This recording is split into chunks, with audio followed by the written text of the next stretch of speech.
Shalom Israel, Shalom, Shalom. Brother Naquam, Watchman for Israel, coming back at you with these precepts and another Monday Night Fire, giving, of course, our honor and glory to Yahweh, Bahashima Mashiach, Wamalak Yabushai, double honors to the elect elders of the house of David that's been in this truth for decades and decades, patiently waiting and laboring for the second coming of our Lord Yahushai. A hearty, mighty shalom to all of the mighty men of the Most High God who are out there on the highways and byways, pushing this truth, magnifying the ministry, presenting their bodies as a living sacrifice, and enduring all things for the elect's sake. Shalom, shalom. Shalom to all of the men that may not be out there on the highways and byways as of yet, but they're working on it. They're getting built up in the spirit. They're praying, they're fasting, they're studying, they're being diligent, and they're abounding in the work of the Lord. Shalom, shalom. Shalom to all of the Aquath out there, the sincere sisters that are out there zealous, diligent, and on fire, moving in the spirit of our righteous foremothers. Shalom to the ancient men, shalom to the children, and shalom to the elect of Israel scattered abroad throughout the four corners of the earth. And the mighty shalom coming off of a beautiful feast of dedication. Most High willing, everybody's feast of dedication was full of zeal, was full of mirth, was full of remembrance of the acts of old that Yahweh Ba'ashmiel Shai inspired our forefathers to do, to reconcile the temple, cleanse the altar, destroy the heathen, and get the Most High and themselves an everlasting name through the spirit and power of Yahweh Ba'ashmiel Mashiach Shai. And shalom to everybody tuning in live tonight. Don Israel Tamid, HBK Lit, T Keeper, Elder Darius Shalom, Benjamin Youngwolf, Shalom, Kamaya Israel, Hing, Zariah Israel, Yafei Israel, and everybody else tuning in and will tune in, Lord willing. We all know holiday season, holiday, however you want to say it, right? Brothers in Israel, we say holiday, right? Holiday season is approaching, right? You just had so-called Thanksgiving and Black Friday, but now you got Sinmas coming up, right? Sinmas is more than likely the top wicked holiday in Babylon the Great, right? Nothing really tops Sinmas, man, right? You have family getting together, you have pork roast, you have the worshiping of Nimrod, right? You have exclusive parties in the clubs and freak off specials and flyers, full of lust and madness. You have revelry, you have drunkenness, you have fighting, you got idolatry, you got concupiscence, you got molestation, you got freakism, you got faggotism, you got all types of wickedness, and just about anything that you can think of that's wicked, it goes down around this time of the year, right? And then you got so-called New Year's, you got Amalek's Kwanzaa, his Hanukkah, you got Kwanzaa going on. You got all types of folly and madness going on. So we want to be able to deal with this so-called holiday season and different demons that brothers have to be mindful of as you serve the Most High at your job, amongst your family and your household, and by yourself, man. Right? There are different spirits that tend to increase around this time of the year. And Esau knows that. That's what they tell you. You have to be in a holiday spirit. Right? They say, what spirit are you in? Are you in a holiday spirit? Because they know there's a particular energy, for lack of better terms, the world uses vibration, frequency. There's a particular spirit that they would like everybody to be in around this time of the year, right? They want everybody to be, Salakia, in a spirit of mirth, gladness.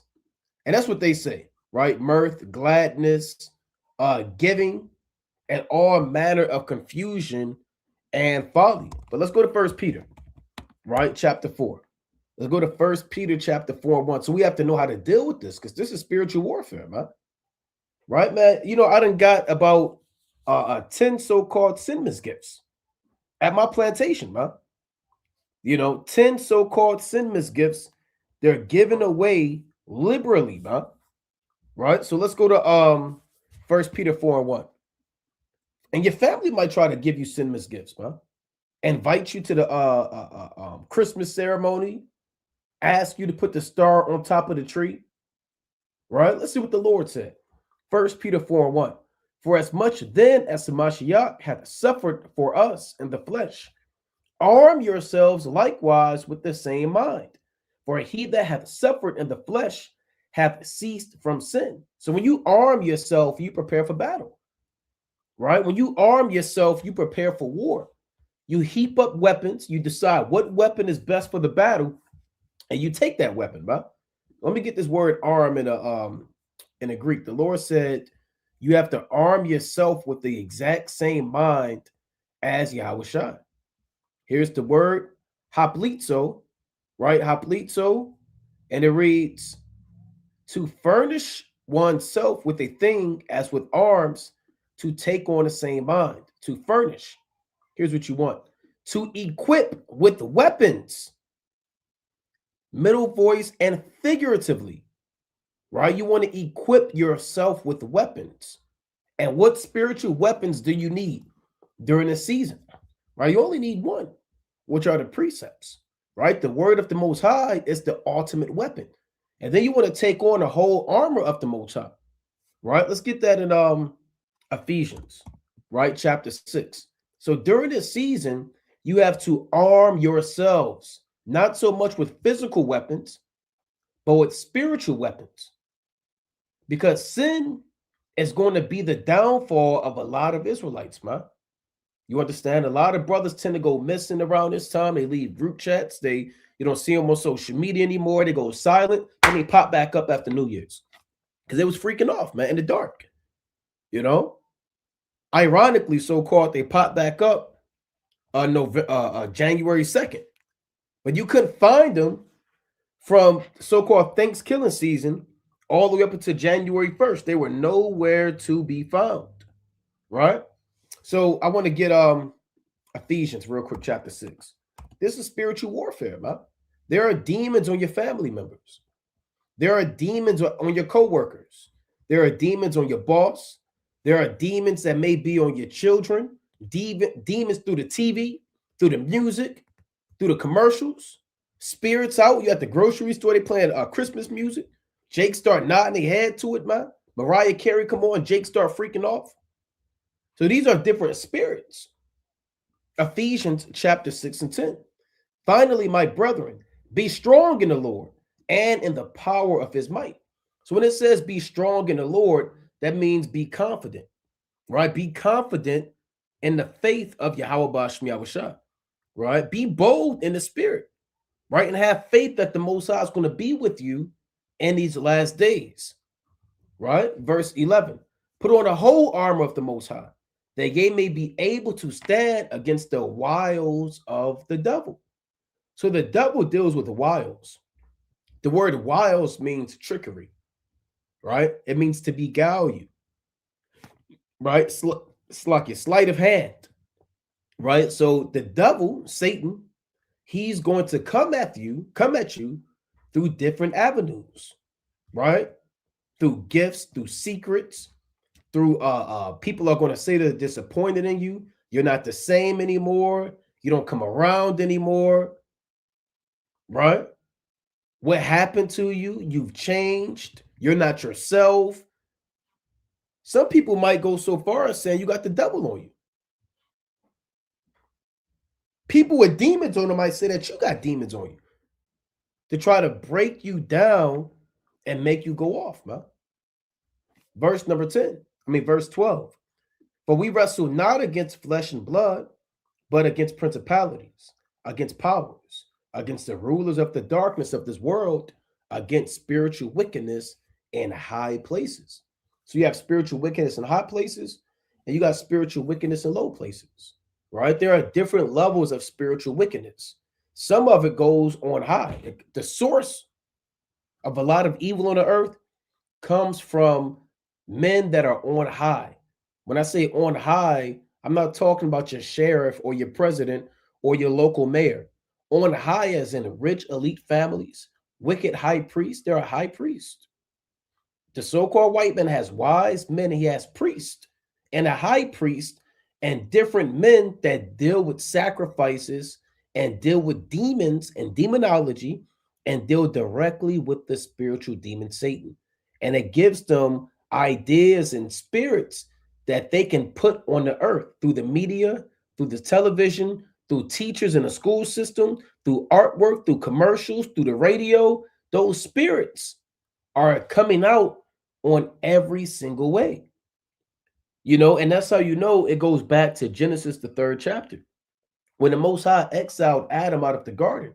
Remember, the Most High set a cherubim with a flaming sword, which did what? The Bible says it turned every way to keep the way of the tree of life. And that's how it is around, especially around this time.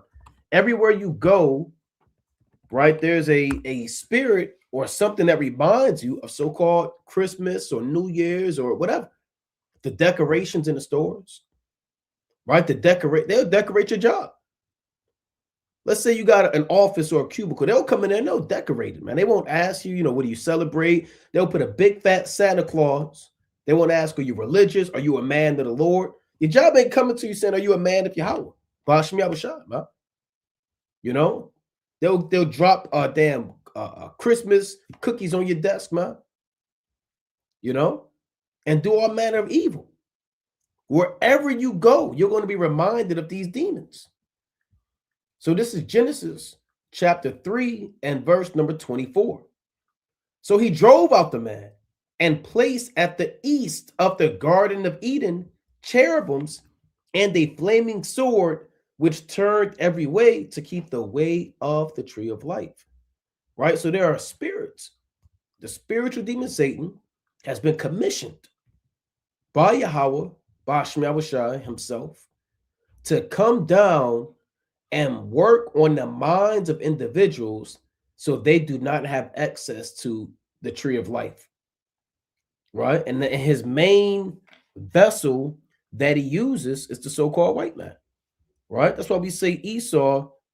Slaki, let me get a brother back here. Right? Slaki. Shalom. How you feeling? All praise to the Most High. That's why we say Esau is the physical counterpart of the spiritual demon Satan. Right? So wherever you go, you could be on your laptop, you could be scrolling, looking up history, going into information for a lesson, then all of a sudden it's an advertisement. Right? That has nothing to do with what you're going into, man. Right? It could be all types of freakism wherever you go. So this is high level spiritual warfare. In World War II, there was a thing called the Blitzkrieg. Let me pull that up. That the Germans did. Let's see if I can find that Blitzkrieg against London, where they were sending their Luft. I believe the German Air Force was called the Luftwaffe. Right? And this is where you get the concept of blitzing from in football. It was actually a military strategy. If you don't know, some brothers, you know this already, by the Germans in World War II to do intense, rapid attacks. And they were heavy attacks. So here's the definition: Blitzkrieg, an intense military campaign intended to bring about a swift victory. A short period, like this holiday season, characterized by an intense effort. That's Esau's marketing. His intense effort is his commercials, right? His school system, wherever you go. Characterized by an intense effort to do something or a large quantity of something arriving, right? So all it was a series. Here's another one. What is a simple definition of a blitzkrieg? The word meaning lightning war or lightning attack, in its strategic sense, describes a series of quick and decisive short battles to deliver a knockout blow to an enemy state before it can fully mobilize. And that's what Satan does around so-called holiday season. They're quick and they're decisive, man. One hitter quitter, right? Family call you, man, to come over. Next thing you over there carving up the turkey. You out of here. Job, corporate, holiday party, man. Don't go to that damn corporate holiday party. Now, if you have to go, if they make you go, and you go and you mind your business and you do what you got to do and you get out of there. Because some of these things, like a brother said, his job damn near locked the door. They held a holiday party, and that happened to me a few times, and they damn near locked the door. You got to stay there. I don't eat none of the food. I always say, look, I brought food from home. Oh, you don't want nothing to eat? Oh, well, we got this. Well, what do you eat? Do you have any allergies? Well, try this. This doesn't have allergies. Then Satan might say, you don't eat pork, do you? You look like you don't eat pork. Here's some turkey. Satan, he'll try these things, man. Right? Oh, you like lamb? You look like a lamb kind of guy. And try this lamb. These are quick, decisive blows to get you up off this truth. Right? So through the spirit, this is war. Satan with the flaming sword that goes back to Psalm 17 and 13. He uses the so-called white man. He's in attack mode with fiery darts.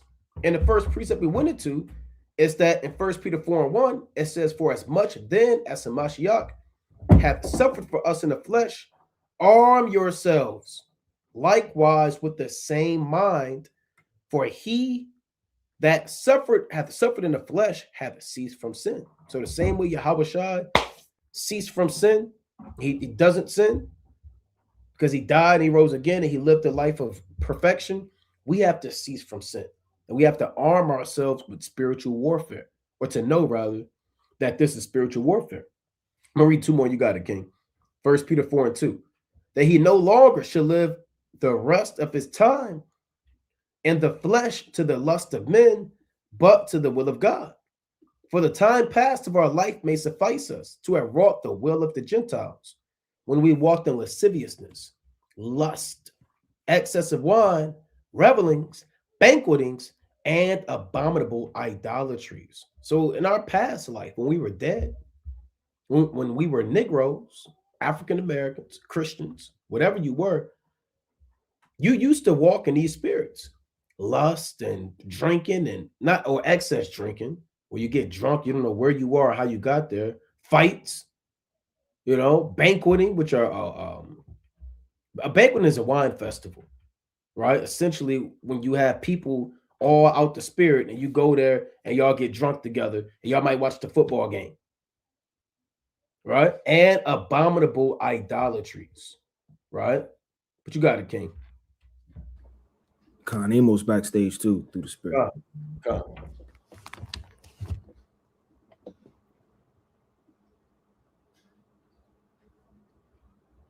Shalom. Shalom, Kings. Shalom. You can go to the mighty book of 1 Samuel chapter 28 and verse 20.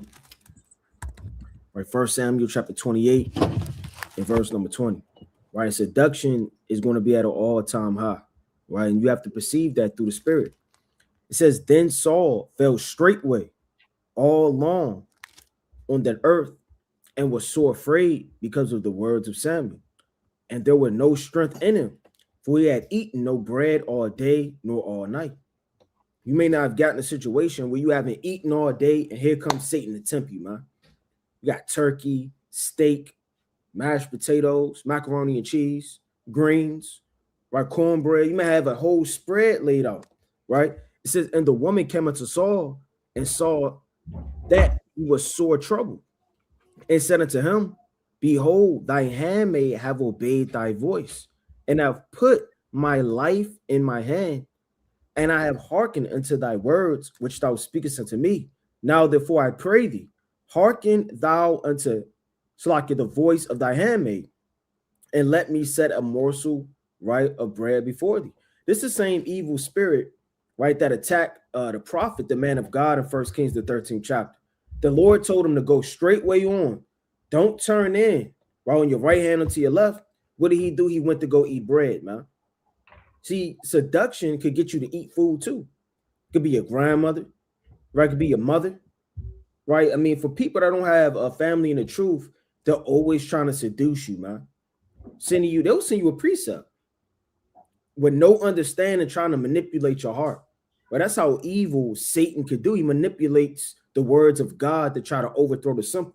You see it at a high level with Christianity. See it with a high level of Roman Catholicism, with these false pastors.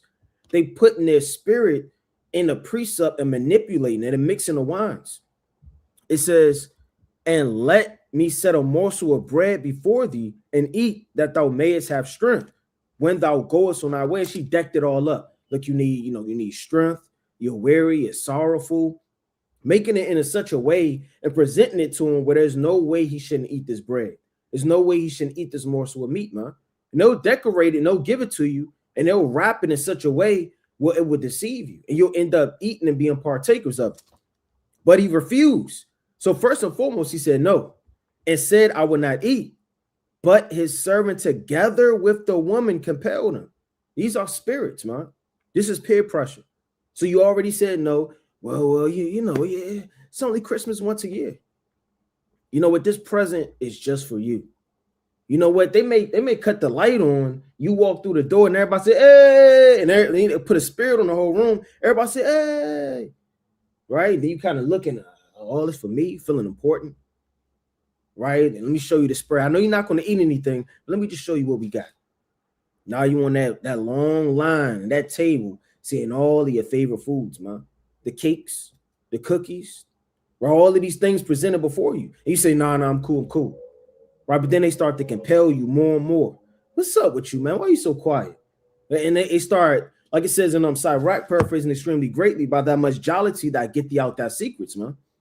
The more you joke, the more you laugh, the more you drunk, the more you careless, the more you're not regarding the time, the more susceptible you are to be overthrown. So they compelled him, and he hearkened unto their voice. So he rose from the earth and sat upon the bed. And the woman had a fat calf, man, in the house. And she hasted and killed it and took flour and kneaded it and did bake unleavened bread thereof, man. So he had the bread, the fatted calf. He had all that he could eat.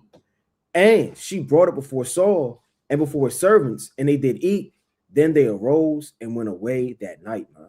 So immediately he didn't want to, but he got seduced, overthrown, led.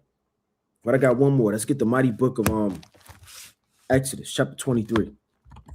23 and 8. Exodus chapter 23 and verse number 8.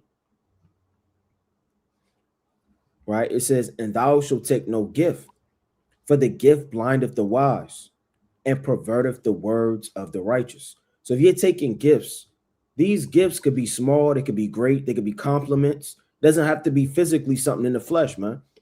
If you're taking the seduction, the bribery, the lies, the seduction that comes along with that spirit, you're going to be overthrown. And that's why, like with judgment, you have to remove your emotions and your feelings. You have to look at the situation for what it is. If they're giving you all of these type of amenities and gifts and things, it's going to overthrow your spirit and your mind. And you'll be prone to say, well, that's Jim, man. He's not that bad. That's just Carrie. Now, I know she's an Edomite, but, you know, at the same time, you know, she's always been there for me. You'll start to pervert yourself and your spirit and overthrow judgment in the words of God. And the next thing you know, they got you right where they want you. Brothers got it. Con. Let's go to Proverbs chapter 14 and verse number 8. Right? And that's why the Lord tells us to be circumspect at all times. Right? Being circumspect isn't just a one-time thing and then you go back being a fool. Right? There's traps and snares, everything laid up to deceive the hopeful alike. Right? You don't think it's a spirit every time they play that Mariah Carey song. Right? As soon as you get in the car and you turn the radio on, all you hear is that Mariah Carey song. Right? Every commercial you see on TV is nothing but Christmas. Right? These things are set up as snares and traps so that you fall back into that old vomit. Right? That old vomit entices you. So you're like a dog wanting to eat it. Right? This is Proverbs chapter 14 and verse number 8. The wisdom of the prudent is to understand his way. Right? So if you're a prudent man or woman who calls themselves a Israelite and following the law, statutes, and commandments of Yahweh Shem Yahushai, you're going to be prudent in understanding the way that you should walk. Understanding that Satan is at the door 24/7 to buffet you, right? Like the brother Uriah said, right? You might get led to a surprise Christmas party and you don't know, right? You walk in thinking you coming to help somebody move, and you're getting handed gifts. So you have to be prudent, right? But the folly of fools is deceit, right? So you can't be a fool, just walking around in your mirth and in your foolishness and get stumbled over and over-trapped and thrown over by foolishness, man. Right? And in that spirit of what do they call it? The Christmas spirit, pretty much. starts to take over you because you weren't prudent in watching all your ways. Right, let's go to James 4:7. Right, it's so important, especially during this time, because this is what they call the most wonderful time of the year in the world. Right, you might get caught up watching something, and then you sitting down, and then you're getting enticed, and now you're thinking about, the nostalgia of opening up that gift, and you got that PlayStation 2, right? You got those Jordans that you always wanted, right? That nostalgia is going to lead to your destruction if you're not prudent. James 4:7. Submit yourselves therefore unto Yahweh, resist the devil, and he will flee from you. Right? So if you resist Satan, he's going to flee from you. So how do you resist Satan? Run as fast as you can. That's Proverbs the 4th chapter. Right? When you're in the way of wickedness, pass by it. Pass away by it. Right? Resist Satan. At least you get caught up in the snares and the temptations, and you don't have brothers or sisters there to uplift you, and you fall upon your own sword. Right? Don't go to a Christmas party trying to rebuke, and then you drink an eggnog, and next thing you know, you start singing. Out of nowhere, you got a ugly Christmas sweater on. It's off. Right? Now you the life of the party. Right? You walking around with a mistletoe and stuff. You have to resist the devil, resist Satan.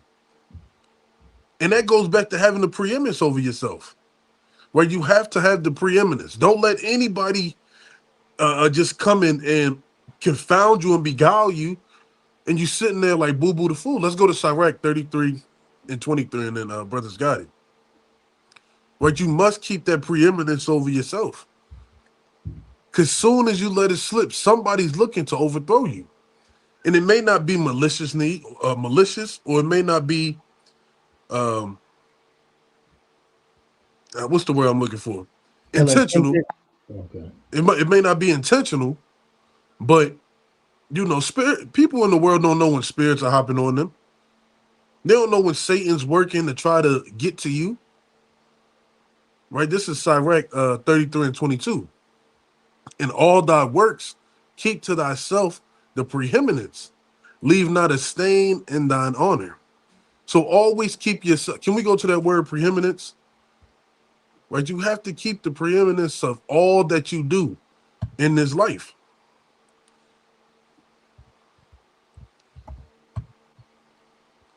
Right? It says the fact of surpassing all others or superiority.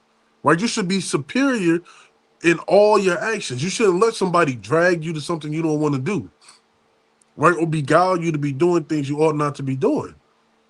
Right? And don't leave a stain to your honor. You going back and worshiping other gods and partaking in these festivities is not keeping the preeminence. Right? You're showing you're inferior to these spirits. You're inferior to being on a pedestal that Yahweh Shema Shah commanded us to be on. Right? So keep the preeminence. Don't let anybody beguile you, and continue to keep your face and your nose in the scriptures. As soon as you look away, just that fast it can be taken from you. Right, Brothers got it. Yeah, you got Secret Santas going on. You got holiday cards, man. You got all types of stuff. Let me go to 1 Peter 1. You got your family, man. Like I said, your family may try to guilt trip you, right? A lot of brothers' families may try to guilt trip them, make you feel bad, play the victim. This is 1 Peter chapter 1 and 17. And if ye call on a father who without respect of persons judgeth according to every man's work, pass the time of your sojourning here in fear. So we're not here to kick it and go to Christmas events and corporate holiday parties. And, like the brother said, you got a Christmas sweater on with fringes on, talking about, I just like this sweater. You got red and green and white fringes on, huh? Tomorrow, well, I just like this scheme. Brother, you know what you're doing, man. You're going off, man. We're supposed to pass the time of our sojourning here with fear. And we're not permanent residents of Babylon the Great. The Most High said, And Hebrews 13 and 14 on down, for here have we no continuing city, but we seek one to come. Right? We have our own feast days, man. We just had a beautiful, mighty, glorious, and most I will, and everybody did, feast of dedication, right? And our holy days are 1,000 times better than Esau's holidays and sinful days. The Most High speaks to these and calls them idolatrous feasts and banqueting and all these different things, man. Verse 18, 1 Peter 1 and 18.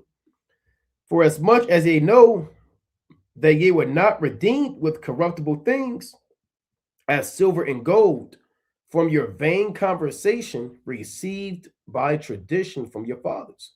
So a lot of brothers get involved in vanity and vain conversation that we've received by tradition from our fathers.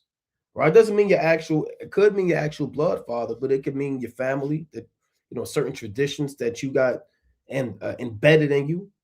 Maybe your family took you out to do Secret Santa, right? For siblings, or you went down to cut down the damn tree or pick out a tree from the mall. And there's a lot of traditions, right? People make cookies, damn cookies and gingerbread houses and decorate them. People, like Amos said, they do the mistletoe. And if somebody bring a missile to you at your plantation, man, look, man, you take them to HR, man. Say what you got to say. Do what you got to do. So there's a lot of traditions around this time of the year that people are going to try to throw at you, or that you may have in you that you've received. You gotta let go of all of those traditions, man. Right? Oh, this is the time when we all link up at Grandpa Earl's house, man, or some folly like that. I gotta go. It's just a family tradition. We're not redeemed by these things, man. You have to let go of all of these matters. Let me get this in First Maccabees 10, man. Right? These spirits of traditions and excuses. Actually, you know what? Let me get Wisdom of Solomon. Let me get this real quick. Another quick precept. This Wisdom of Solomon, chapter 14 and verse 22. Right? It reads, I'm gonna start at 21. And this was an occasion to deceive the world. For men serving either calamity or tyranny did ascribe unto stones and stocks the incommunicable name. So what does that mean? It means people praise objects as if it's the Heavenly Father, right? Yahweh, Bashmi Awashai. They made idols to Most High. They put the incommunicable name, right, on stocks and stones and said, this is the Most High's name. How wicked is that? You got a stone, said this is, and you use the actual name of the Most High. You ascribe that stone with the actual name of the Most High, and you start bowing down to it. You took a stock, like a trunk of a tree or a Christmas tree, and you said it's in the name of the Lord. That's what people are doing. They're taking the Christmas tree. Well, this is Jesus Christ's birthday. You got baby Jesus ornaments all around, man. Gifts, Christmas gifts going under the damn tree. And even though there's a lot of, like I went into in the previous precept, there's a lot of vain traditions of the heathens that come with that. And you may say, well, it's not that serious. I'm not calling the Christmas tree Yahweh Ba'ashmi Awashai, but when you worship on this holy day, because it is a day of worship, it's not just a day of man-made behavior. It's very spiritual.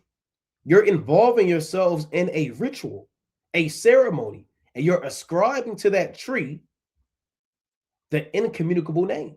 And all these traditions are ordinances. Like for the Passover, we have different ordinances that we do. You got to make the unleavened bread. You have to get your bitter herbs. You have to roast the lamb. You do the blood over the doorpost. Or those are ordinances that we do, that go with the holy day. So Cinemas has its own ordinances, right? You got to dress up a certain way. Like the brother said, the Christmas sweater, or somebody at the plantation that they had a whole onesie on, right? A grown man. He had a onesie on. When you serve a God, you have to wear a particular vestment.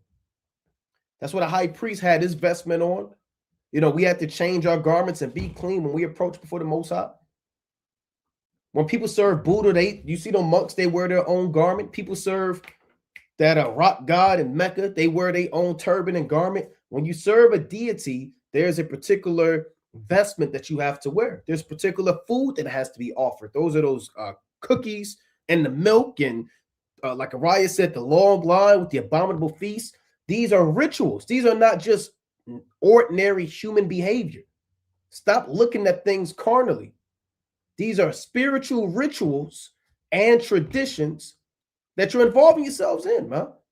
And the Most High said they did this to deceive the world. They put the name of the Most High on things that are wicked so you could think you're serving the Most High. Right? And it gets worse in verse 22. Moreover, this was not enough for them. So they didn't just stop there. That they erred in the knowledge of God, but whereas they lived in the great war of ignorance, those so great plagues called they peace. So when you serving Sinmas, you think it's a time of peace, the holiday season, like brother said, the gift that keeps on giving, the Christmas spirit, you think it's a time of peace on the earth. The Lord said, this is a great plague, man. And the only reason that you don't know that it's a great plague is because you don't know that you're in a great war of ignorance. It's knowledge of the Most High being put forth on the right-hand side, combating the knowledge of wickedness on the left-hand side. You're in the midst of this war. You don't know what's going on, and you're calling it peace. Here's the point of verse 23. For whilst they slew their children in sacrifices, or used secret ceremonies, or made revelings of strange rites. A rite is a ritual, right? So Sinmas in this season, it's full of secret ceremonies, and it's full of strange rites or rituals, man, that you have to involve yourself in. Like I said, you got meat offerings, that honey ham, the Christmas turkey, the drink offering, the eggnog is a drink offering. The Christmas milk to the so-called white man, the spiritual crumpus, that is a drink offering. Your vestment, that's your garment you got on. Hey, even in the temple, you have singing men and singing women. Those are those Christmas carols. Those are singing priests. You got to look at it like that, man. Them holiday music, like the brother said, Mariah Carey, those are songs in the temple in the house of Satan. So all of this stuff is nothing but the rituals, but it's all through deception to make you think it's of the Most High, man. The brothers got it. Khan, that's excellent points. I mean, you gotta have discernment. That's what it boils down to. Everything, you may not see a sweater, you may not see a Christmas tree, but that doesn't mean the spirit that people are moving in can't captivate you and overthrow you. You can get thrown inside of a group text message out of nowhere, man. Yeah, your family, and you're the only one that don't reply, and then they make it about family. Well, you're not in the family anymore. They start pressing you out, they start cornering you, right? They'll put you in a position to where they question your relationship and love toward that person. And what's right in the mix of it? Christmas. I've seen it happen time and time again. Let's go to the mighty book of Daniel, chapter 3 and verse 10. The mighty book of Daniel, right? And again, that what they call the Christmas spirit, when that hops on people, right? I mean, when you look at the movies, you see the most grumpiest guy, so-called, turn nice. You see the most Scrooge's person, the most, mean person. Not they nice, I don't know. It's like a spirit of coming together, it's all sorcery. It's all deception. What better thing is to disguise the light is darkness and the darkness is light, man? Right. What better thing to deceive you? Stop thinking Satan is just some 8 feet tall red man with horns, right? And he lives underground. Satan's high thing that he uses the most is trickery and craftiness and deception. Again, he changes things from the image, right, of what you look at it as satanic rituals, deities, demons, and spirits. It's the book of Daniel, chapter 3 and verse 10. Thou, O king, has made a decree that every man that shall hear the sound of the cornet, flute, harp, suckbuck, psaltery, and dulcimer, and all kind of music shall fall down and worship the golden image. Right? So Nebuchadnezzar, he made a decree that everybody had to stop what they was doing. That sounds a whole lot like pledging to allegiance, man. It says a whole lot like when they play that music, dun, dun, dun, dun, everybody stop what they're doing. Right. A long time ago, I had this delivery a long time ago at this army base, and they told me if they play I forgot what it was. It may be the Star Spangled. It was one of them songs that I had to pull over to the side of the road, and I had to show my respect, and then get back on the road. Everything shut down when they played the dun dun. I don't know if that's a marriage song. I don't even know these songs anymore. Brothers know what I'm talking about, though. That so-called national anthem. Yeah, if that's even the national anthem. Right. One of those things, man. It is they play it, and then you had to turn over to the side of the road. Damn, they make you throw your keys out the car, man. And if you were to go against that, you may get pulled over, you may get a citation, you may get looked down on. I didn't know, whatever the case may be all the way back then. But just to show you, the army and this government show so much respect unto their gods on the left-hand side, that's the same spirit of ancient Babylon. He said, look, no matter what's going on, you got to pull over to the side. It says, and whosoever falleth not down in worship, that he should be cast into the midst of the burning fiery furnace. And that's exactly what's going to happen in America on a deeper level. If you don't worship this beast, his image, his music, his sorcery, the beat of this drum, if you're going against it, rebelling, and have a sedition inside of his government, he's going to cast you into to prison, man. He'll kill you, lynch you, burn you. We don't know the tortures. All we know is what's written. So he'll burn you, man. He'll destroy you. He'll kill you. It says, these are certain Jews whom thou hast set over the affairs of the province Babylon, Shadrach, Meshach, and Abednego. These men, O king, have not regarded thee. They serve not thy gods, nor worship the golden image which thou hast set up. Then Nebuchadnezzar, in his rage and fury, commanded Shadrach, Meshach, and Abednego. Then they brought these men before the king.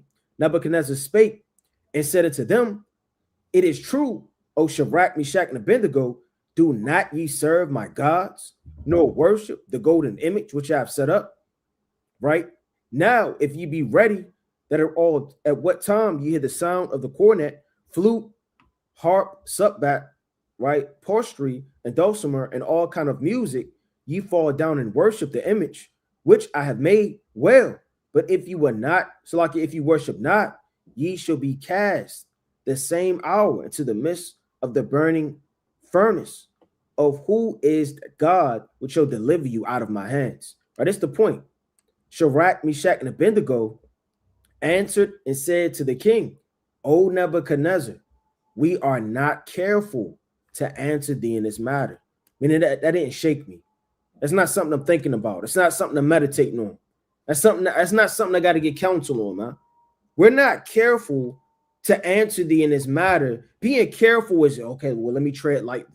Let me think about this. Let me make a split decision and let's get counsel. You know what? Let's go pray about it. He said, look, we're not careful to answer you in this matter, man.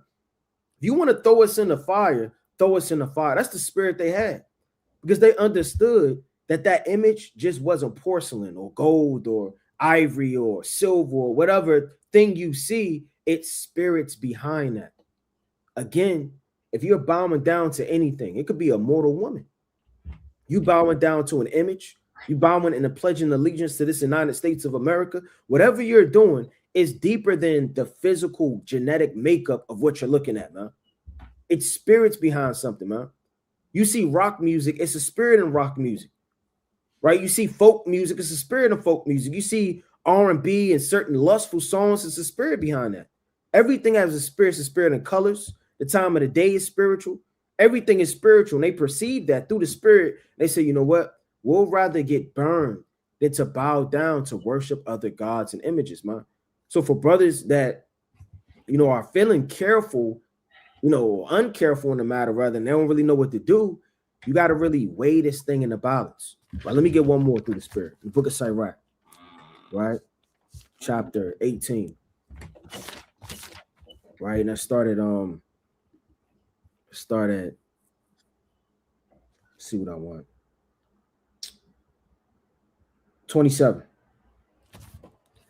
It's Sirach 18 and 27. It says, a wise man will fear in everything. Doesn't mean you walk around scared all the time. Fearing in everything, the fear is the judgments of the Most High.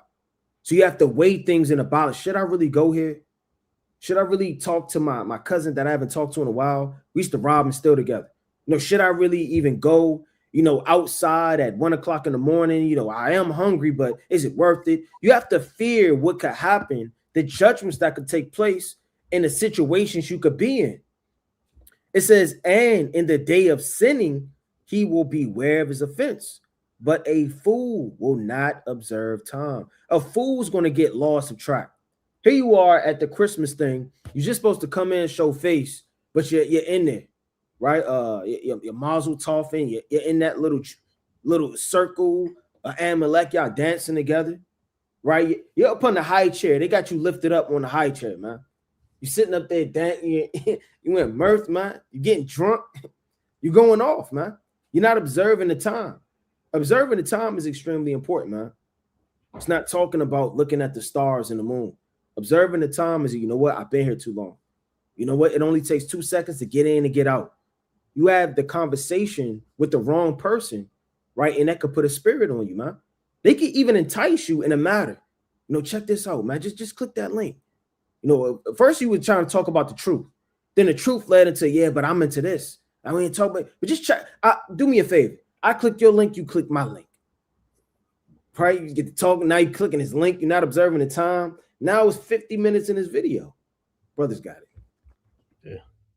Yeah. You click my link, I click yours. But a brother texted and said that the song that they play on the military bases is called Taps.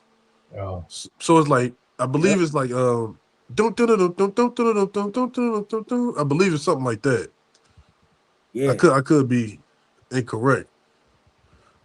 But yeah, people don't you can play it. I want to go and play it. Oh, okay.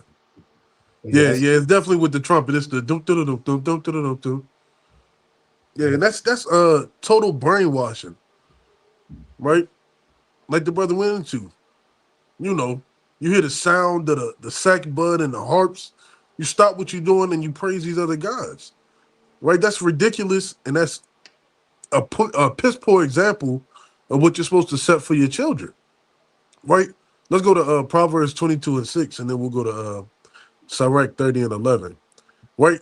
So our children are looking up to us to understand in the way that they should go, how that they should move, right? This Proverbs 22:6, train up a child in the way he should go, and when he is old, he will not depart from it. So we have to be rearing up our children from the time they come out the womb of what to serve, what to avoid, what to not come close to, right? Even in the animal kingdom, right? You got the lion cubs. They know not to go by the hippos and the elephants and things of that nature. They can get snatched up, drowned, stomped on. How much more us with understanding and the senses that the Most High has given us to teach our children that, right? Let's go to Sirach 30 and verse number 11. Right, so it's very important that your children know, like the brother said, these high holy days are 10 times better than these hellish days that they try to make us hold to some type of reverence. Right, you can see we still got our feast of dedication decorations up. Right, you can't keep these high holy days like an old white man. Right, it's the feast of dedications, another Sabbath. Another day I can't buy. No, you got to turn up for the victory that the Lord has gave to our forefathers over our enemies, man. Shoot, I don't even want to take it down. Yeah, I got mine still up. Yeah, that's how we're supposed to be. It's, you walk outside your house or your apartment, you see all the garnishing and the fake snow they put up there. Right? Why you got to look at that and you come home and you looking at a white wall with scratches on it, man? You got to live these feast days. You have to teach your children. They got to have some type of precociousness to know about it. Right? Precociousness is like the knowledge of what to do beforehand. Right? So this is Sirach 30 and verse 11. Give him no liberty in his youth, and weak not at his follies. Bow down his neck while he is young, and beat him on the sides while he is a child, lest he wax stubborn and be disobedient to thee, and so bring sorrow to thine heart. Right? So you're supposed to bow down your son's neck. Right. Not just your son, your daughter too. Right? When you was younger, when your father, your mother will hold you by your neck and you be looking down, That's what we're supposed to do. You don't give the children an opportunity to observe the things of this world, right? And you don't give, for you men, your wife the strength to have your kids serving other gods and keeping Christmas, right? Oh, well, your mom, we want to make her happy too, so we'll do half feast of dedication, half Christmas. No, It's wicked. it's wicked, man. Be a man. Put your foot down. We fight for our wives, our laws, and our children, man. You got to show them there's no break or bend when it comes to serving the Lord.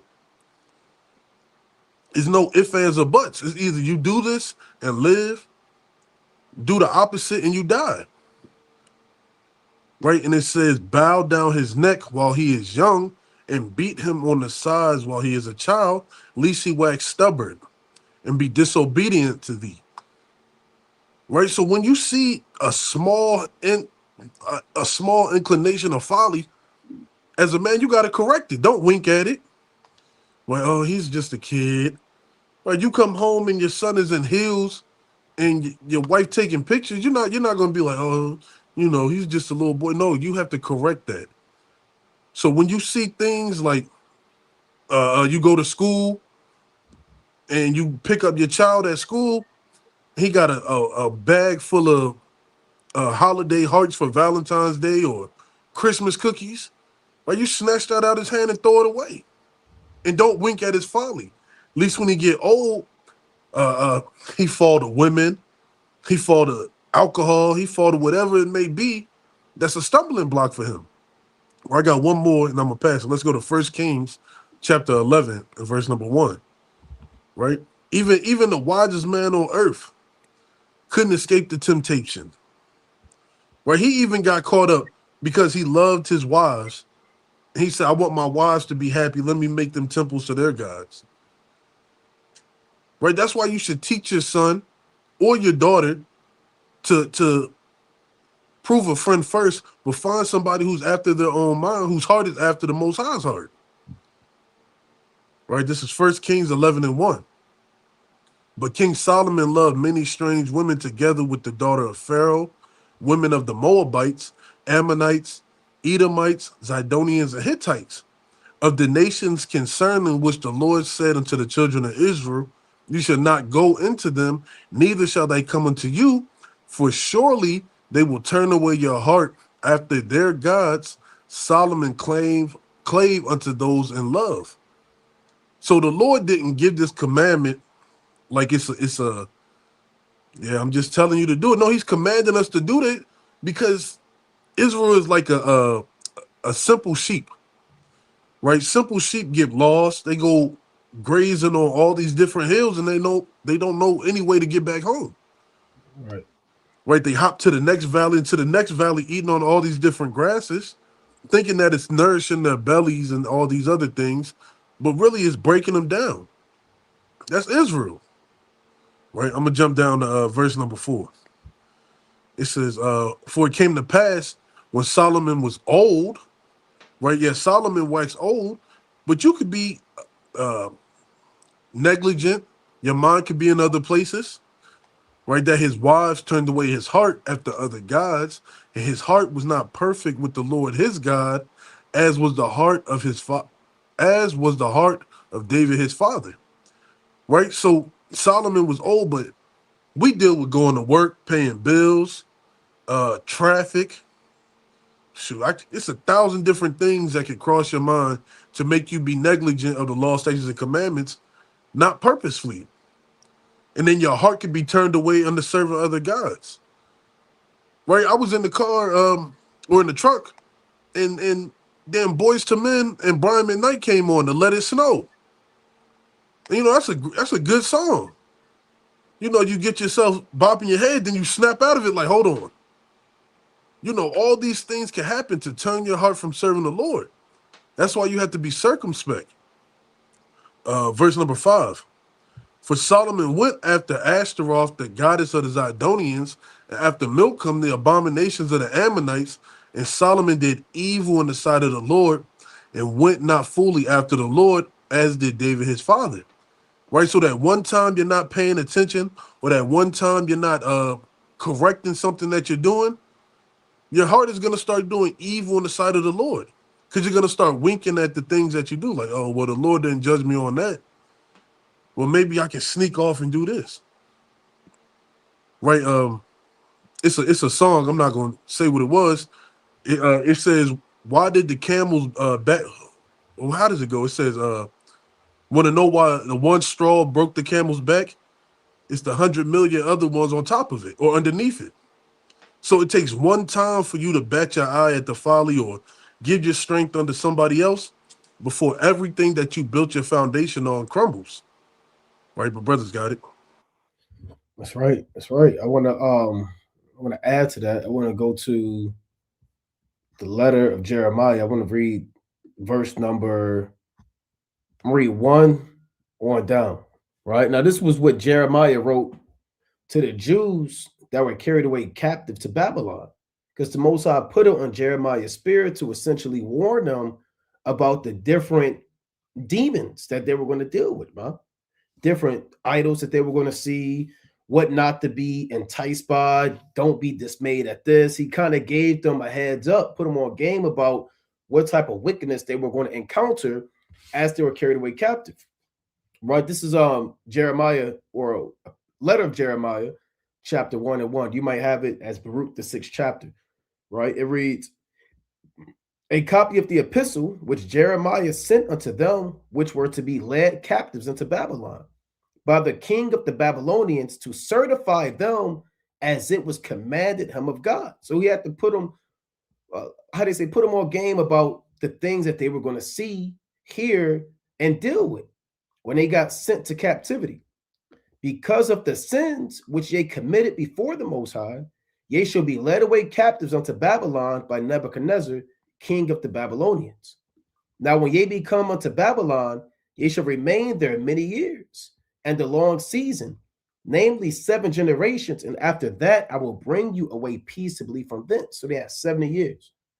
But what we were led away captive to Babylon for a certain period of generations. And the Most High, he's going to bring us away peaceably from this captivity. Now shall ye see in Babylon gods of silver and of gold and of wood, borne upon shoulders, which cause the nations to fear. So all these other nations, they fear and they get enticed by these spirits, man. You got Edomites, you got Moabites, you got Arabs that celebrate Christmas, you got East Indians that giving out gifts, you got the Ammonites, they doing their thing, they got Christmas deals. All of the nations bow down to the gods of Babylon. Verse 5, I'm gonna read 5 and 6.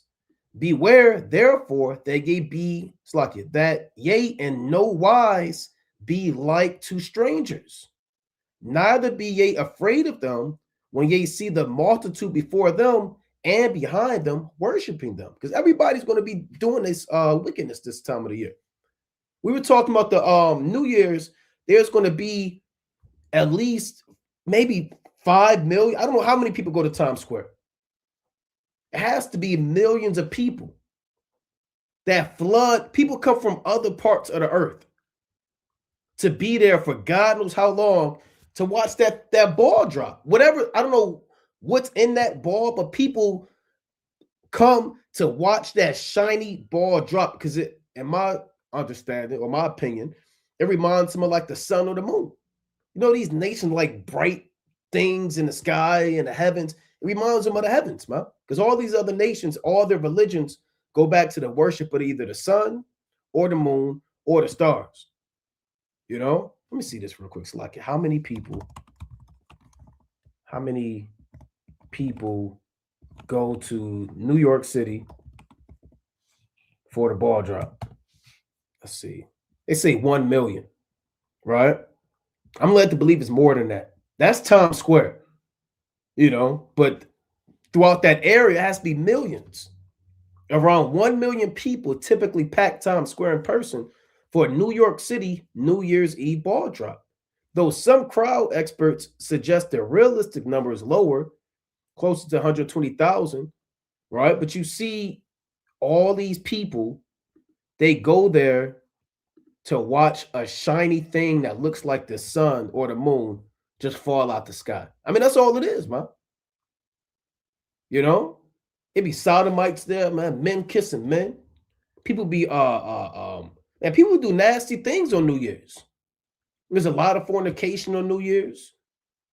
There's a lot of feasting. It's a lot of craziness, man. People wearing them hats, blowing the kazoo out there. You got grown men that take that thing that fold up and they go out, man. They blow that. People start praying to white Jesus about their New Year's resolution.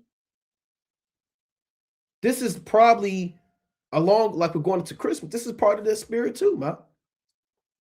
You know, this is like a big. This is the whore when she's excited. You said what? Excited, right? Yeah, she just got nothing on at this point, man. That's why all of the nations come here. This is her with she don't have nothing on, the whore, and all of the look at all these people, man. And I wonder how long it takes for these people to get back to where they from.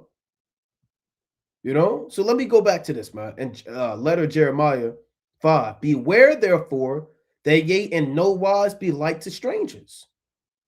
Right? You watching the ball drop. You got your Bible open to Acts, but you still got the TV on. You watching the ball drop because you want to see Mariah Carey perform. You want to see Al Roker. Right? You want to watch the what they call it. They used to do it back in the day, the like the recap, 2025 recap. The best things that happened in 2025. Right? You just want to get off on that, man.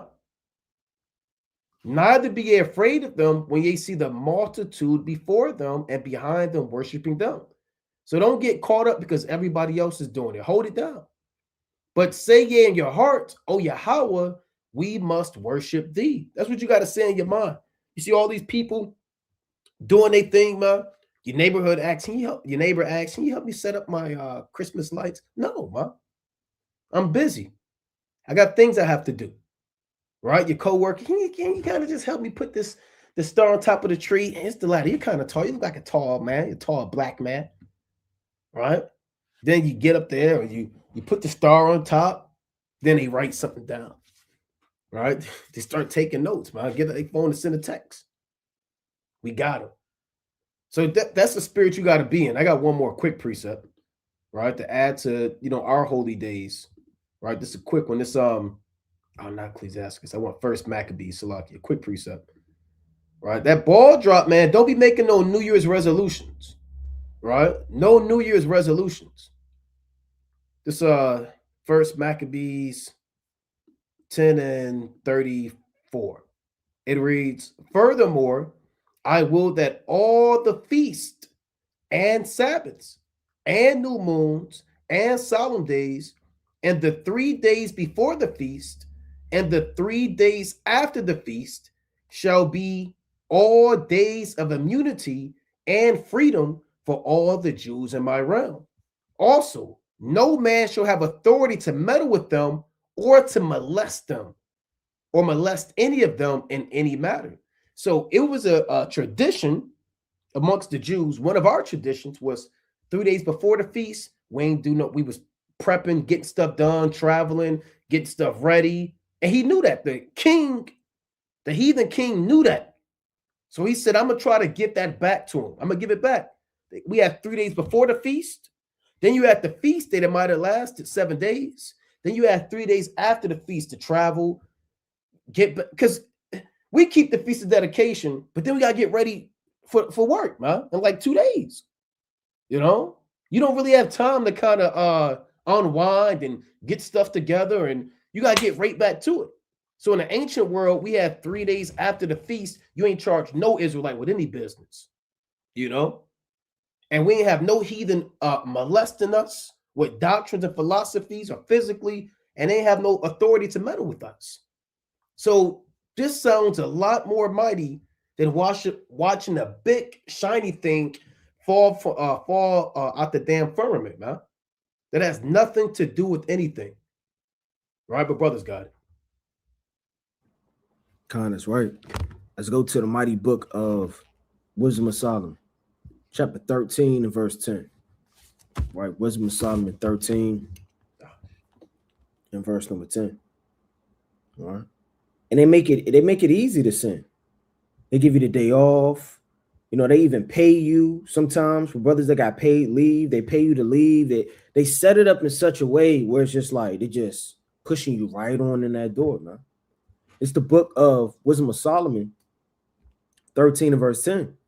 But miserable are they, and in dead things is their hope. What are dead things? The pictures, the idols, the imagery, right? The things hanging, right? The days they create, things that are dead, like the East Indians, they got their gods. You know, the Chinese, they got their gods. You know, they worship Shiva, Brahma, they're dead, rats, dragons. You know, these things that are mortal that die and give up the ghosts, old paintings, Caesar Borgias, right? And dead things is their hope, who called them gods, which are the works of men's hands, gold and silver, to shew art in, and resemblance of beasts, or a stone good for nothing. So the Lord said these things are good for nothing, man. Don't fear the tree. Don't fear, you know, if you don't be a partaker of this festival, that you won't be accepted, man. No, the hell with being accepted. What did the men of the Lord want to be accepted in the world? What precept says that the men of the Lord were fiending, hoping, desiring, you know, to be accepted by mankind? They were always removed, kicked out of the city, hated. They always lived a life of wandering, sojourning. So you have to understand the things that are written. We have to fulfill these things on a lot that we're living right now. There's no comfortable way to live in America. And if you are comfortable, you have to examine whether you're really in the truth or not. Something should be uncomfortable that you're doing. It should have you to hope and flee and move in such a spirit where you're trying to get out of here. It says the work of an ancient hand. Now a carpenter that falleth timber after he have sawn down a tree, meet for the purpose, and taken off all the bark skillfully. That's what they did, man, in the ancient world. They would hack down the tree, take off all of the bark, and they would use axes, chisels, and they would create different things. That's why it's called carved images, because they would carve, right? And the way they would carve, it would be in such a beautiful fashion that it could allure man, right? When you actually look at, you know, they didn't have machinery in the ancient world. So, I mean, when you look up shipbuilding, we don't have to do it, but it's a technique where they bend wood and they stretch it, which, you know, is really done by hand in the ancient world. And that was extremely hard to do. So when they bend wood and they stretch it and they would, you know, do certain things, those men were very high skilled craftsmen.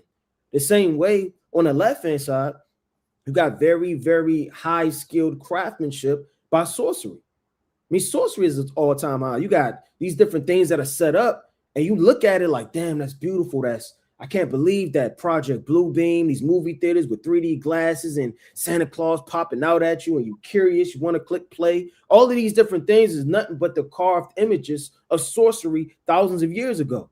And they would chisel it to the T, make a beard, create shells of a fish. They would take their time. It says the bark skillfully round about and have wrought it handsomely. So they would create men, women, children, rats, dogs, imagery. It says, and made a vessel thereof fit for the service of man's life, man. And that could be anything, right? You may have just lost your dog. Craftsmen make a dog, right? You may have a lion or different things and you start to worship those things. It says, and after spending, right, refute of his work to dress his meat, have filled himself and taken the very refuse amongst those which serve to be no use, being a crooked piece of wood. And that's all it is. It's nothing but a crooked piece of wood. And for knots have carved it diligently when he had nothing else to do. So the Lord said, these men that create these things, they got nothing else better to do but deceive people, man. When it says they got nothing else better to do, it's showing you how much time it takes to carve these things that are meat for nothing. Right. Why would you spend all day building, you know, and crafting such a big image, right? Like the so-called white man. You got George Jefferson, Abraham Lincoln, right? An ivory sitting down, right? All of that takes time. You have to wash it, you have to mold it, you have to create all of these emblems and blueprints, right? And you make it, and it's all for nothing. And formed it by the skill of his understanding, and fashioned it to be an image of a man. Let's go to the mighty book of Romans, chapter 1 and verse number 20. Romans chapter 1, right, and verse number 20. Right, and it reads, it says, for the invisible things of him from the creation of the world are clearly seen. You can understand what the Most High has created, the sun, moon, stars, right, and invisible things, being understood by the things that are made, even his internal power and Godhead, so that they are without excuse. Meaning, you know exactly that the Most High is real and exists by the creation that he has formed, which is out of man's comprehension to form anything close to it. You have the light of the sun, and then you have an infrared light, right? You have a X-ray light. You have these different lights that are carved by man's hands. And then you have things like stars, glistening, so-called UFOs that disappear. These things, right, that are seen, you understand who created them. Because that, when they knew God, they glorified him not as God, neither were thankful, but became vain in their imaginations, and their foolish heart was darkened. Professing themselves to be wise, they became fools, and changing the glory of the uncorruptible God into an image. That's what man often does. It happened in the wilderness, where they forced Aaron to carve them gods that came out of Egypt, man. It happened during the time of Gideon. It happens all throughout the Bible where men crave images, idols, imagery to bow down and worship. So they think that they're wise, but they became fools. God into the image made like to corruptible man, and to birds, and to four-footed beasts, and to creeping things. Wherefore God also gave them up to uncleanness through their lusts. Meaning, say, you don't want to worship me, you don't want to understand the things that I've done, I'm going to give you over to uncleanness, man, of your own heart. Whatever your heart can imagine, whatever it thinks about, I'm going to make you actually think that that's real and that's true, and I'm going to give you right over to it, man. That's what happened to people when they fall out the truth. When you fall out this truth, you become a stronger Christian. You become a stronger Christmas worshiper. You become an even stronger person that gives gifts on birthdays. You go 10 times harder. You go all out, right? You have casted down the Lord so far down that you can't see anything anymore, and all you see is his world, man, the darkness thereof, to dishonor their own bodies between themselves, who changed the truth of God into a lie, and worshiped and served the creature more than the creator, who is blessed, right, forever. Amen. Right? And I'm going to rest right here. But the point is that you can't be a type of man that doesn't look at things spiritual. Again, these things that are created are spiritual, and it's from the Most High. So you can't look at the creation and give more preeminence to the creation over the creator. You got it, Ken. Come. Let's go to Isaiah chapter 44 and verse number 9. Right, to segue into that point. Right, like the brother said, like the artificers and people who work with their hands and they do a lot of bus work, right? They make those things look beautiful. Right? You know how many times you've seen people wearing white Jesus crosses and they all look the same? They all look the same. They took the time to carve it up. Right? That's why the Lord said this in Isaiah 44:9. They that make graven images are all of them vanity, and their delectable things shall not profit. And they are their own witness. They see not, nor know that they may be ashamed. Right? So all those images that people hold up to value, right? And this time they got the Santa Claus, right? Jake want to be so inclusive, they make black Santa Clauses. Yeah. Right? And if you know the origins of Christmas and the backstories, and I can't remember the country in Europe, they had they got a demon that goes around and whoops bad children. Krampus. And I think his henchman is Black Nick. I believe Pete. so. Black Pete, right? Got a demon running around with a Jake next to him whooping bad children. Right, look at that. You can't make this stuff up. God, it's lucky. You pull it up. God. Black Pete. Blackface. Blackface. Just running around whipping bad children. Look at this. It's crazy, man.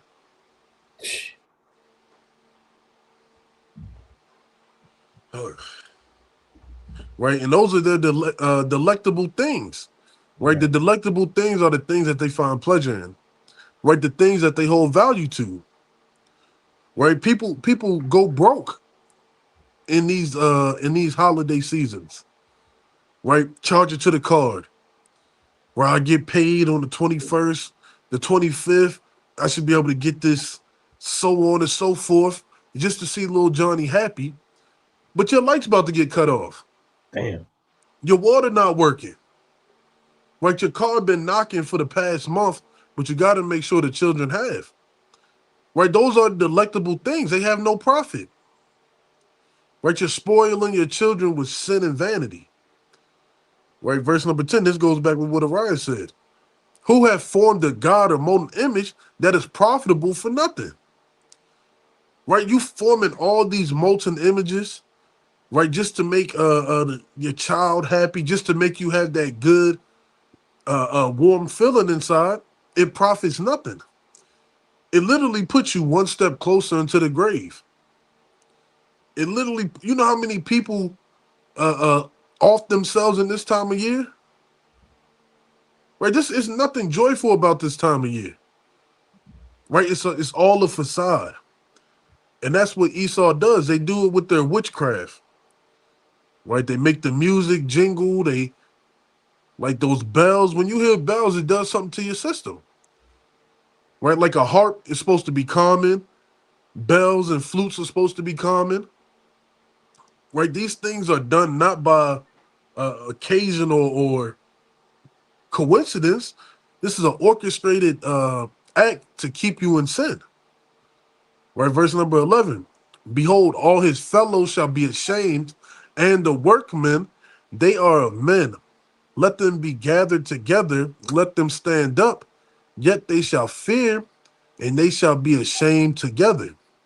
Right, this reminds me of Bell and the Dragon. Right, let's go to Bell and the Dragon. Barbara Shaw. Right, we can go to the first verse. Right, that's Bell and the Dragon, man. You can't, there's nothing new under the sun. Right, the same thing that's going on. And they still ran up statues that people marvel over and lose their mind over. They just did the Martin Luther King statue in DC. It was probably about 10 years ago, I think. Right, everybody flocked to it. People was putting their hands on it, crying. Right, this man's been dead for almost 70 years.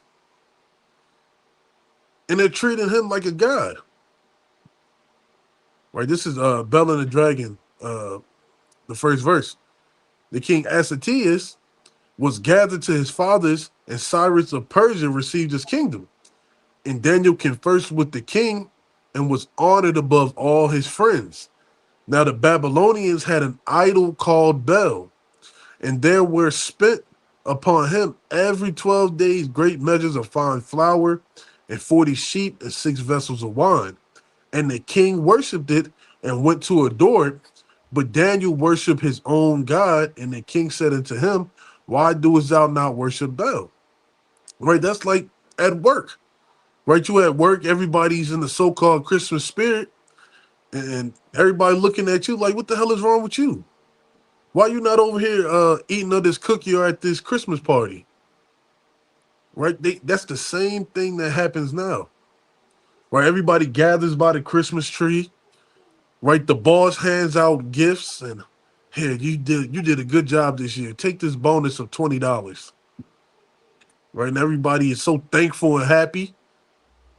Right, in verse number 5 it says, who answered and said, because I may not worship idols made with hands, but the living God who have created the heaven and the earth and has sovereignty over all flesh.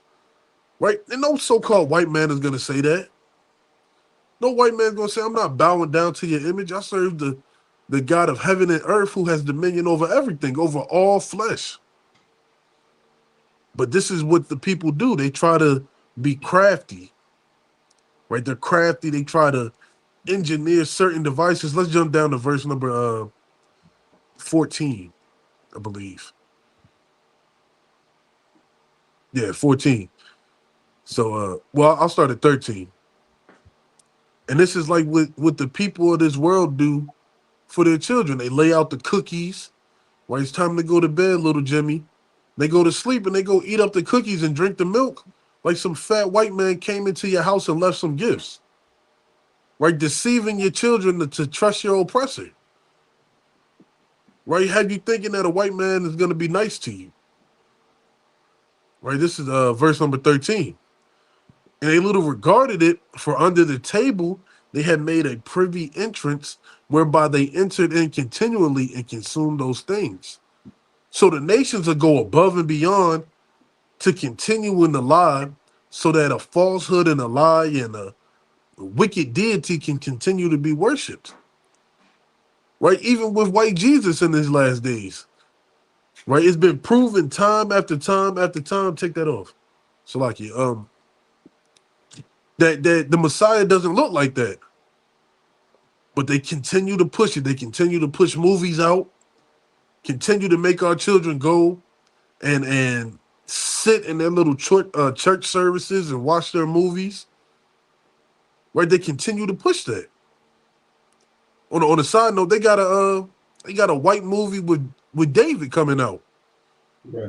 Right? David, and they singing and dancing, and he singing the Goliath before he about to kill him. Right? Just confusing the masses. Right? This is the last one the brothers got it. So when they were gone forth, the king set meats before Bel. Now Daniel had commanded his servants to bring ashes, that those strewed throughout all the temple in the presence of the king alone. Then went they out of the shut door and sealed it with the king's signet, and so it departed. Now in the night came the priests with their wives, as they were wont to do, and did eat and drink. And in the morning betimes the king rose up, and Daniel with him. And the king said, Daniel, all the seals whole? And he said, yea, O king, they be whole. And as soon as he had opened the door, the king looked upon the table and cried with a loud voice, Great art thou, O Bel, and with thee is no deceit at all. So people are so infatuated with lies and falsehoods, right? They'll cast aside all understanding. They'll cast aside all sound judgment just to continue in their jollity and mirth, just to feel comfortable for a short time period. But us who serve the Lord, we trust in the Lord. We have wisdom, knowledge, and understanding. We know what to worship. We know what to refrain from. We know what to flee from. And that's truly a blessing in itself, because the whole world is dim right now, even though they got so-called Christmas lights throughout. Right, but you got it, King. Yeah. All these ancient nations, man, they all serve the same God. They all go back to it. Stop thinking that America has done something new and innovative, and this is just part of American culture, and you're happy to be part of it. All of these nations, they all serve the same God. Rome, they had Saturnalia. The brothers going into a Bel. All these strange gods. It ultimately just goes back to serving Satan, man, when it's all said and done. Right? Let me get this in Revelation. Right? Let's go to Revelation chapter 13, and I'm gonna read verse number 15. Revelation chapter 13, and actually I'm gonna start at 14. Revelation 13 and 14. And deceiveth them that dwell on the earth by means of those miracles which he had power to do in the sight of the beast, saying to them that dwell on the earth, that they should make an image to the beast, which had the wound by a sword and did live. And this is the job of a mediator or a prophet is to perform miracles so that people can believe on the God that sent them. And then once the people believe, the job of the prophet would make the people make an altar and do sacrifices to come back to the Most High God. Right? That's what Elijah did. Prominent men like Jeremiah, a lot of Zechariah, a lot of our prophets, they did miracles and had signs so the rest of Israel can believe. And once they believed and they were fully persuaded in their mind, he would say, make an altar, and they would do sacrifices and come back to the Most High God. That's on the right-hand side. Esau does it on the left-hand side.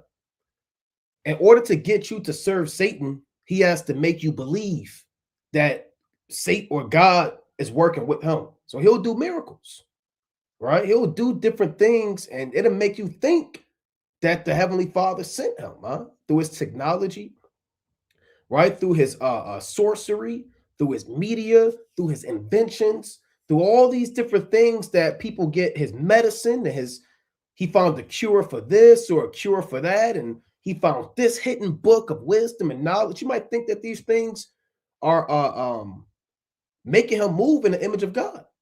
But then once you start to believe in him, what he'll do is he'll say, you know what? Let's make an image to the beast. And you're not going to say no. You're not going to say no. You're going to get down with it because you already believe that God sent him. So you're going to be inclined to bring your sacrifice willingly because you see the powers with him. So the job of America is to get you to worship Rome, to get you to worship the ancient Roman Empire. That's his whole job, to get you to worship the ancient Roman Empire through sorcery and through deception. So all the people on the earth, they don't know they're worshiping the ancient Roman Empire, the mystery of iniquity and Satan. So he's telling the people, look, now that the people believe, let's make an image to the beast. Who's the beast? The Roman Empire. That's the image. I mean, that's the beast that had a wound by the sword and did live, right? Because the Roman Empire fell and they came back into power. They were wounded, which began the Dark Ages, and then they came back during the Renaissance. So there's an actual image that people are serving right now. In the ancient world, people served images and teraphim and these different stocks and stones and things of that nature. And the thing about that is people actually could physically go to those high places. They can go to the grove. They can go to these mountains, and they would find this idol. They would bow down to it. It had a set location. Now people are bowing down to this image, but they don't know. They don't know they're doing it. To the brother's point, they're full of deceit. They don't know what's going on. They don't know that they're bowing down literally to an image, not a physical image, but a systematic image, right, of ancient Rome through its music, holidays. You understand? Its sports industry, right? Its pantheon of gods. People are worshiping Saturnalia. Saturn was the ancient Roman god on which Christmas comes from. You can look it up. We've done plenty of lessons on it. We have plenty of videos by the Spirit of the Most High on the dark origins of Christmas. Let's read on in verse 15. And he had power to give life unto the image of the beast, that the image of the beast should both speak and cause that as many as would not worship the image of the beast should be killed. So this devil has such high power on the left-hand side. He gave power to he had power to give life unto the image of the beast. And how does he give life unto the image of the beast? And how does he make it speak? By manifesting its works, essentially, right? That's why you had the image is speaking through its technology. The image is speaking when you see the Colosseums of Rome. The image speaks when people serve Christmas. The image is speaking and telling you to worship Rome, right? When you get involved in these holidays and festivities, right? When you get involved in these this religious worship and rituals, right? This thing goes back to worshiping the ancient Roman Empire. It's not just about a white man sliding down your chimney, And if you don't get down with this system in time to come, and even in other times of American history and Roman history, they would kill you. They would actually behead you or kill you or charge you with treason. Right? These are the days that are coming, Right? So people now, they actually track And they be noticing people who's not involved in Christmas, man, who haven't bought a Christmas tree over the last 5 years or 10 years, or who hasn't bought Christmas lights. They look at all of this stuff now, man. You're looking at your purchase history, your finances, who you are. They got you on the list, you know?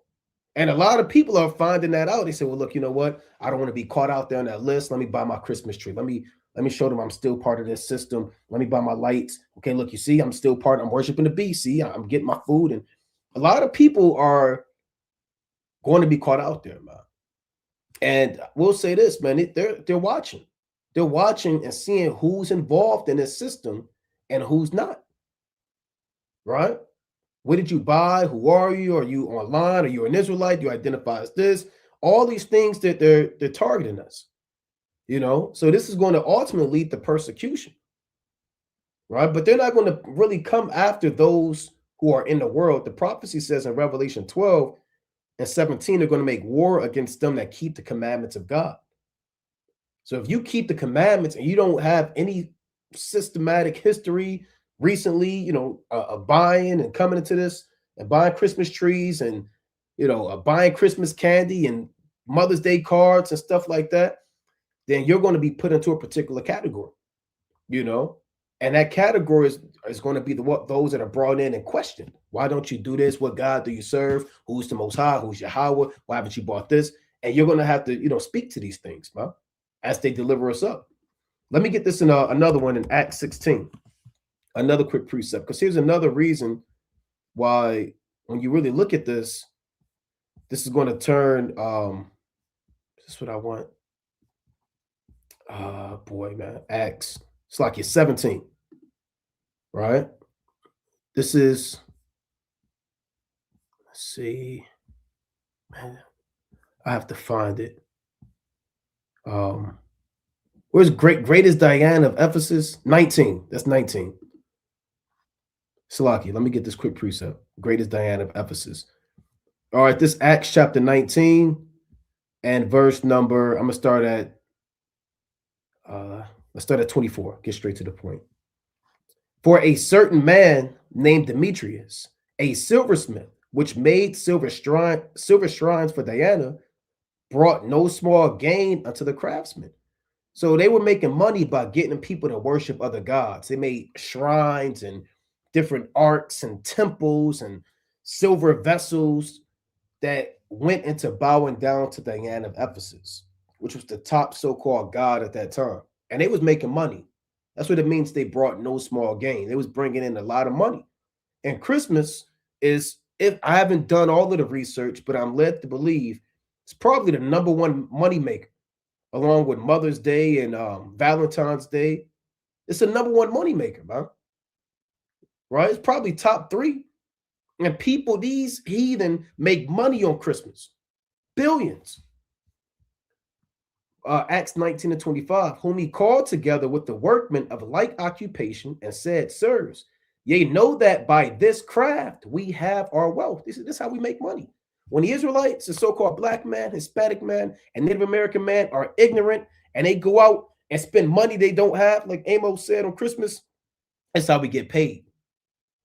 Verse 26, moreover, ye see and hear that not alone at Ephesus, but almost throughout all Asia, this Paul hath persuaded and turned away much people, saying they be no gods which are made with hands. And they was mad at men who turn people away from bowing down to those gods.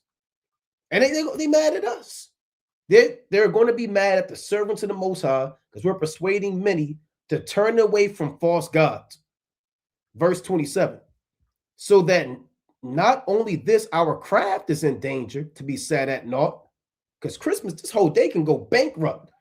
If you have all these Israelites that repent and come back to the Most High, they're not making no money. Businesses shut down, Christmas tree businesses, ornament businesses, light businesses, restaurants, malls. All of that is going to be set at naught, and they're in danger. It says, but also that the temple of the great goddess Diana should be despised, and her magnificence should be destroyed, whom all Asia and the world worship it. So these heathen were mad that Israelites were repenting because Satan wasn't being glorified. And they were mad that Satan wasn't being glorified. Right, let me get 3 more. And when they heard these things, they were full of wrath and cried out, saying, "Great is Diana of the Ephesians." And the whole city was filled with confusion. So all hell broke loose, man. And having caught Gaius and Aristarchus, men of Macedonia, Paul's companions in travel, they rushed with one accord into the theater. So they start grabbing up the men of the Lord, man. They start grabbing up the men of the Most High. So you got to be mindful that they're watching this stuff, man. Right? They got all this stuff being tracked and seeing who's causing men to turn away from the Lord. What city? Okay, Baltimore. Okay, we used to make this much money and before 2016, 2015, right? Now 2025, we're only making this money. Who's the cause of this? What's going on? Right? Okay, this city, we used to make this much money in New York. Now we only make this much. What's going on? We're losing the most money between November and January 1st. What's the cause of this? And you can't play around with these devils' money, man. They got analytics and algorithms and all types of stuff. So not to be long-winded, but the point is they got mad and they came after the men of the Lord for telling men not to serve other gods. And they put these men, they beat these men and all hell broke loose, man. But brothers got it. Con, that's right. Let's go to the mighty book of Matthew, chapter 11. And I'll start at verse 16. Right, this is Matthew chapter 11, verse 16. It says, "But whereunto shall I liken this generation?" So the Lord is saying, what am I going to compare in size this generation unto? It is like unto children sitting in the markets and calling unto their fellows. Right now, I mean, physically they had meat markets, shambles, different things where they sold, right? And they, had, different things that they went back and forth with in those villages and towns. But spiritually, when you look at these markets, everybody's selling something, man. They're selling everything. Computers, right? They're selling all type of electronics. They're selling you trees. They're selling you lights. They're selling you every and anything, food, right? The Lord is likening this generation, right, unto markets, right, that are calling fellows, right? You're calling you by getting an email out of nowhere, 50% off, man. They're calling you by saying, you know what? You have an X amount of time to come in, right? All you have to do is sign your name under this Christmas list. They're calling you, man. It says, and saying, we have piped unto you, and ye have not danced. When you pipe, a pipe is like a charmer, right? When you charm with a flute, right, with a violin, with some type of stringed instrument, right, and/or flute, right, you're piping up. And that piping up, again, is commercials, social media, movies, things at TV, right, things at your job. What they're doing is they're piping up different songs, piping up different, what they call them, sales. They're piping up all these discounts. And they're piping these things. They're trying to get you to dance to the beat of America. That's all they're doing. If you didn't know, America has a song. It's not literally a song and a physical man on the organ, a physical man on the drums. The song is sorcery. And you have 1,000 musicians. It's not just one musician. An average band may have, 4 or 5 people in it, 7 people in it, maybe even 10.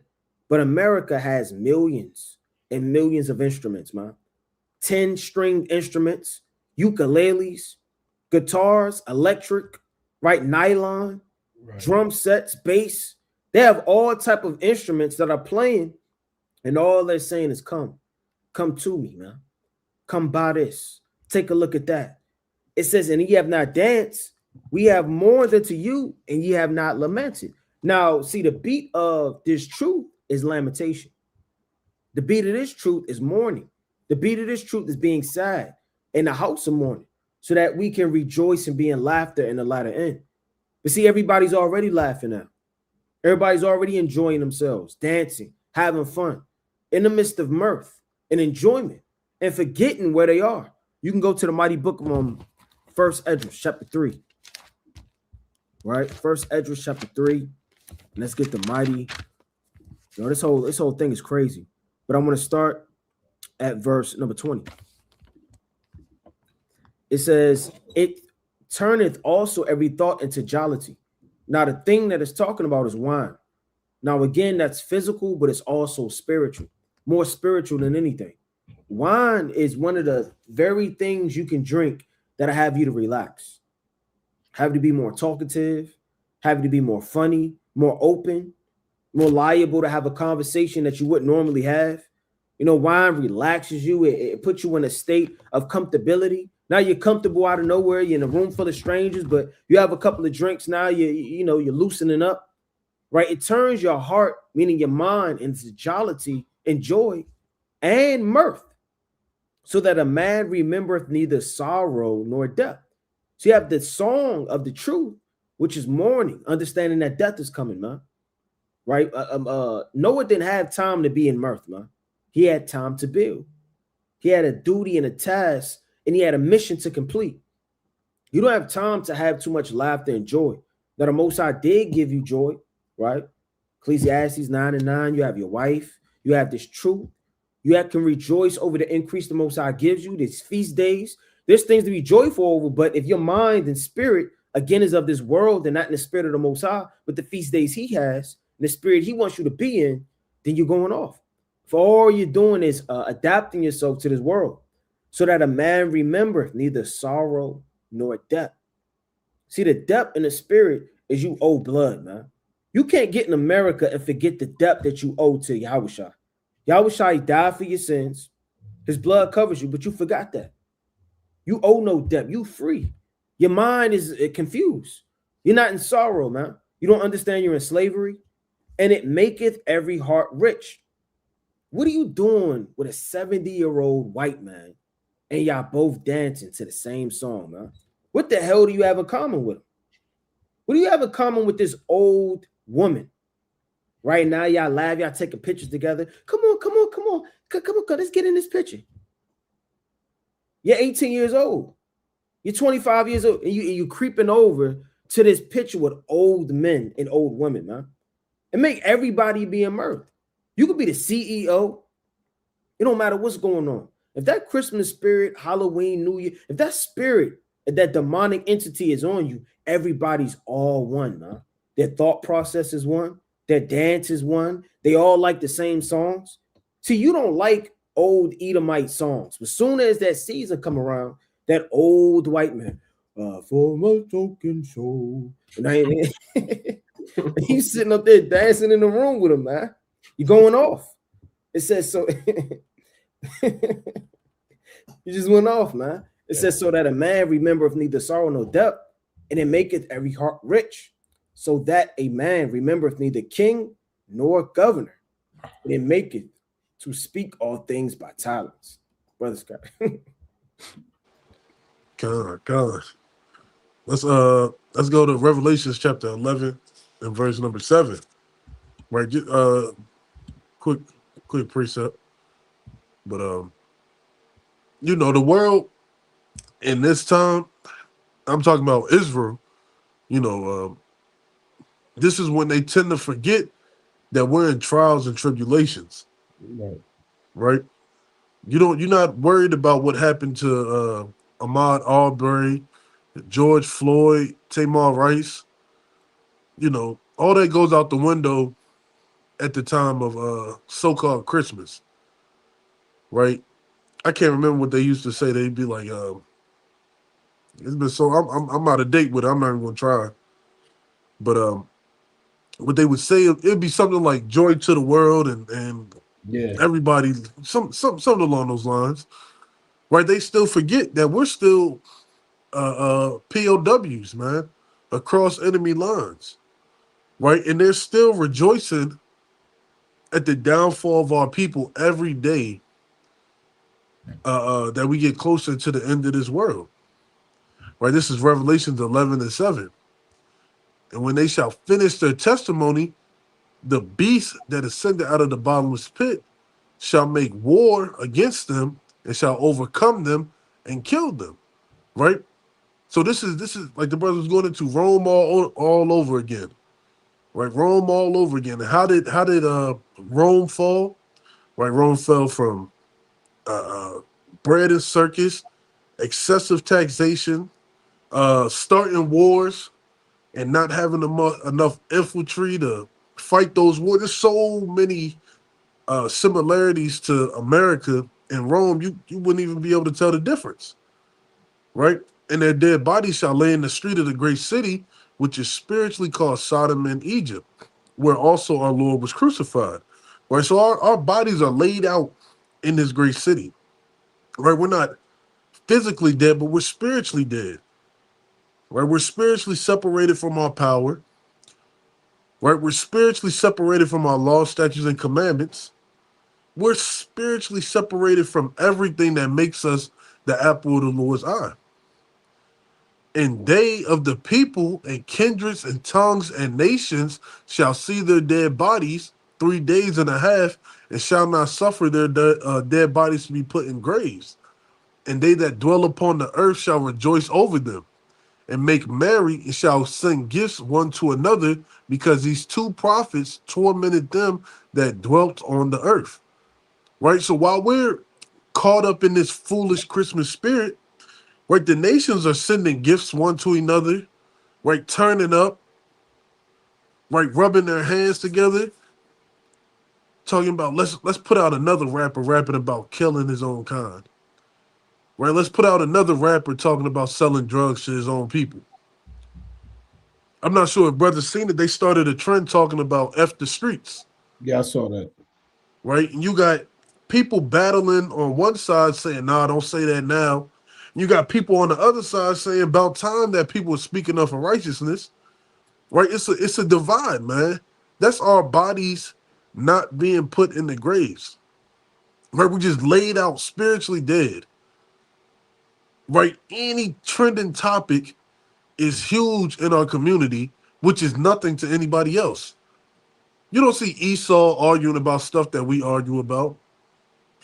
You don't see Esau or Moab coming remotely close of going back and forth and on platforms for our people to see, arguing about should the streets continue to be glorified. Right? They're making merry and sending gifts.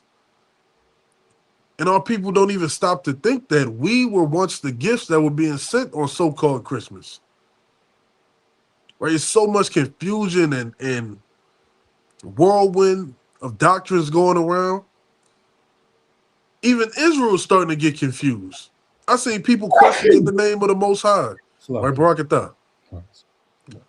Right, people questioning the name of the Most High because we don't know our true language. Right, it's so much whirlwind and doctrines going around that the confusion that's lying in this time of so-called Christmas, confusion our people is starting to integrate into the truth.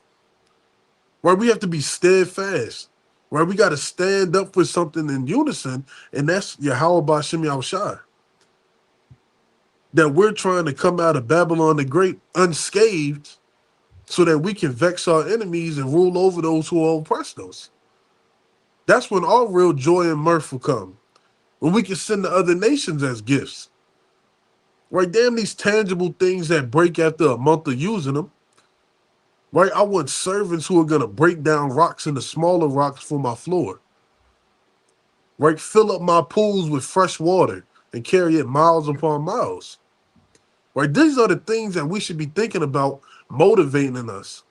Right, not gift cards and damn Christmas loaves. Right, with all them damn fruits inside of it. So as we get closer into this, shoot, we only got what, 2 more days, 3 more days? Yeah. Our mind should be fixated on Passover now. Right? Focusing on getting the leaven out of our spirit so we don't eat the Passover defiled.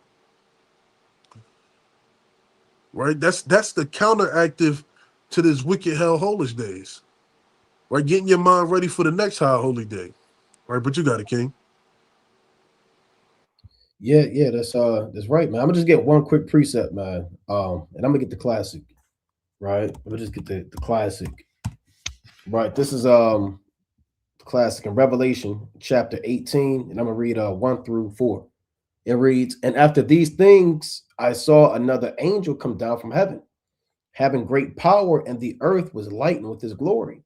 And he cried mightily with a strong voice, saying, Babylon, the great is fallen, and has become the habitation of devils, and the hold of every foul spirit, and the cage of every unclean and hateful bird. All right, so when this place is destroyed, we understand the prophecy in Isaiah 13, Isaiah 34, the unclean birds and the satires and the screech owls dwelling here. But on another level, this society is still the habitation of devils, huh? And the hold of every foul spirit. And that foul spirit can hop on you. The Most High said in Ecclesiasticus chapter 13 and 1 on down, that he that toucheth pitch shall be defiled therewith, and he that hath fellowship with a proud man shall be like unto him, paraphrasing. So if you are intermeddling and intermingling with these different spirits, they're going to hop on you, man. And pitch is not something that easily comes off, right? I don't know if brothers ever had tar on them or something like that. You can't just get that off with just washing your hands, man. Rinsing them off in water, not even soap and water. You got to really kind of let it dry. You got to peel at it. You got to pick it off. It's a hard process to get that tar off of you. So if you have fellowship with a proud man, don't think that you was kicking it with this Negro in the world and you came back home and you all good because you read a few chapters. That them spirits could still be on you and they could be deeply embedded inside of you, man. So be mindful of the foul spirits that are around and which you attach yourself with, man. Verse 3, for all nations have drunk of the wine of the wrath of her fornication, and the kings of the earth have committed fornication with her, and the merchants of the earth are waxed rich through the abundance of her delicacies. And I heard another voice from heaven saying, come out of her, my people, that ye be not partakers of her sins, and that ye receive not of her plagues, for her sins have reached unto heaven, and the Most High hath remembered her iniquities, man. So in this holiday season, come out of Babylon the Great, come out of this system. Don't go to no festivities, no some jobs, man, is optional. If it's optional, don't go. Like I said, I know a brother, he said they brought him in and they locked the door, man. Right? Hey, bring your own food. Hey, Judith said, I brought my own food, man. And Judith, the 12th chapter. You know, they tried to make her eat the plate with the food. She said, look, I got my own stuff. They said, you're going to eat this. She said, no, I'm good. My maiden got this. I got this. I'm straight. Daniel proposed in himself that he wouldn't eat the king's meat or drink the king's wine, man. And the plantation, they've been dropping off nothing but candy and cookies and food. I've been giving that out, man, to Esau, you know, or tossing it. So don't be a partaker of the foods and the drinks and try this eggnog or, peer pressure, like the brother said. Come out of this and be separate. But brothers got it. Yeah, I got one more through the spirit. The mighty book of Sirach, chapter 9 and verse 11. Sirach, chapter 9 and verse 11, man. Have a backbone too, man. Right. Everybody ain't going to always be there for you to be able to encourage you, man. You got to have some strength. You got to have a backbone, man. No means no. You got to stand on that. It's the book of Sirach, chapter 9, verse 11. Envy not the glory of a sinner. A sinner may have, 1,000 gifts. They may have, gift cards. Your mother or your father may trying to give you money. You may have siblings that are, they're getting this, they're getting that. I mean, they got their car fixed. They got a new pair of tires. They got a new wardrobe. They got a new watch. And you kind of looking and you like, damn, I know Christmas not real. Let me just take the gift. Let's not be over righteous. Don't envy the glory and the things that sinners obtain by wickedness. For thou knowest not what shall be his end. And his end could be, he could be locked up for 25 years. His end could be that he dies in a terrible disaster, a natural disaster. His end could be he's burned with nuclear fire. His end could be God knows what. Don't envy that man because you have no idea what the Most High has set up for his end. Delight not in the thing that the ungodly have pleasure in, man. If you delight in the thing, you can hold this precept, King, and get Romans chapter 1 in the last verse. If you delight the things that sinners have pleasure in, even if you didn't do that thing, the Lord is going to judge you if you delight in it, man. It's the book of Romans 1:32, who knowing the judgment of God, that they which commit such things are worthy of death, not only do the same, but have pleasure in them that do them. Some people have pleasure in sin. You know, your brother is smoking and doing the biggest tote, and you having pleasure in it. Oh man, he going crazy. You see that? He don't open up the biggest gift. You have pleasure in wickedness, the Lord is going to judge you, man. So don't think you have to eat that cake, eat that whatever the case may be, dinner. If you have pleasure in them that do it, then you're a partaker of it, man. You got to have pleasure deep down in your heart, right? Ezekiel, the 14th chapter, you got idols in your heart, man. You don't have to physically bow down to it, but your heart, your mind, and your spirit is tied into it, man. Or you go back to the book of Sirach. It's Sirach chapter 9 and verse 12. Delight not in the thing that the ungodly have pleasure in, but remember they shall not go unpunished into their grave. You have to remember that, man, that there's a judgment for everything. It may not be right now, it may not be next week, but in a moment of time, you will be judged. So all of these things that you may do or think about or lust in the back of your mind, remove that, man. If you're in this truth, it should be nothing that influences you to transgress willingly against the laws of the Most High God. And if that is, that's an idol. That's deep down in your heart. Now, that's up to you to examine, remove, pray, repent, and really dive into why that is, man. Is it because of family? Is it because of what I want, my covetousness? Is it because of the music? Is it my environment? What is it, man? You have to know your life, your soul. What's good for it? And not adapt yourself to those type of men that have pleasure in it, man. I got one more real fast in the book of Sirach, chapter 19 and verse 5. Sirach 19 and verse 5. It's Sirach 19 and 5. And it says, whoso take pleasure in wickedness shall be condemned. Again, you don't even have to take the gift. Stop thinking, I'm just here. I just wanted to see what was going on. You know, I just wanted to come to see what he got, man. You posted up against the wall. You didn't receive no gifts. You're just there. If you take pleasure in wickedness, man, you don't even have to touch it, man. But your heart. That's how deep this thing. If you lust after a woman in your heart, you don't have to commit adultery. You already committed adultery in your heart. That's how serious these things are. Whoso taketh pleasure in wickedness shall be condemned. So you're condemned already. But he that resisteth pleasures, crown of his life. So if you resist that pleasure, man, that steak, you resisted that gift, you resisted that woman, then you get a crown of life. So always understand that resistance, wisdom, strength, a backbone is always rewarded in a lot of end. Brothers got it. I'm gonna get the classic Acts chapter 14 to 22. Like Acts 14 and 22. Like brothers are saying, it's gonna be difficult. It's difficult. There's temptation on the left-hand side, there's temptation on the right-hand side. But we have to endure. We gotta lay aside the soft, the foolishness, the weak nature. We have to gird up our loins and walk as we ought to be walking as men and women who are circumspect, knowing that the Most High is nigh unto the earth, right? He's touching the earth, right? This is about the time where it's always the beginning of the so-called New Year's, something crazy happens, right? One year they killed one of Iran's top generals, right? Another year they had, it's always something that happens, right? So gird up your loins, you know, be always examining, right? Praying and fasting, asking the Most High to forgive you of your iniquities. But this is Acts 14 to 22, confirming the souls of the disciples and exhorting them to continue in the faith, and that we must through much tribulation enter into the kingdom of Yahweh. So through much tribulation, we have to enter into the kingdom of the Lord, right? At my job, they put up this big cutout Santa Claus thing, right? And it's just been sitting there, right? You know how many people heard the truth at my job and they got to see that?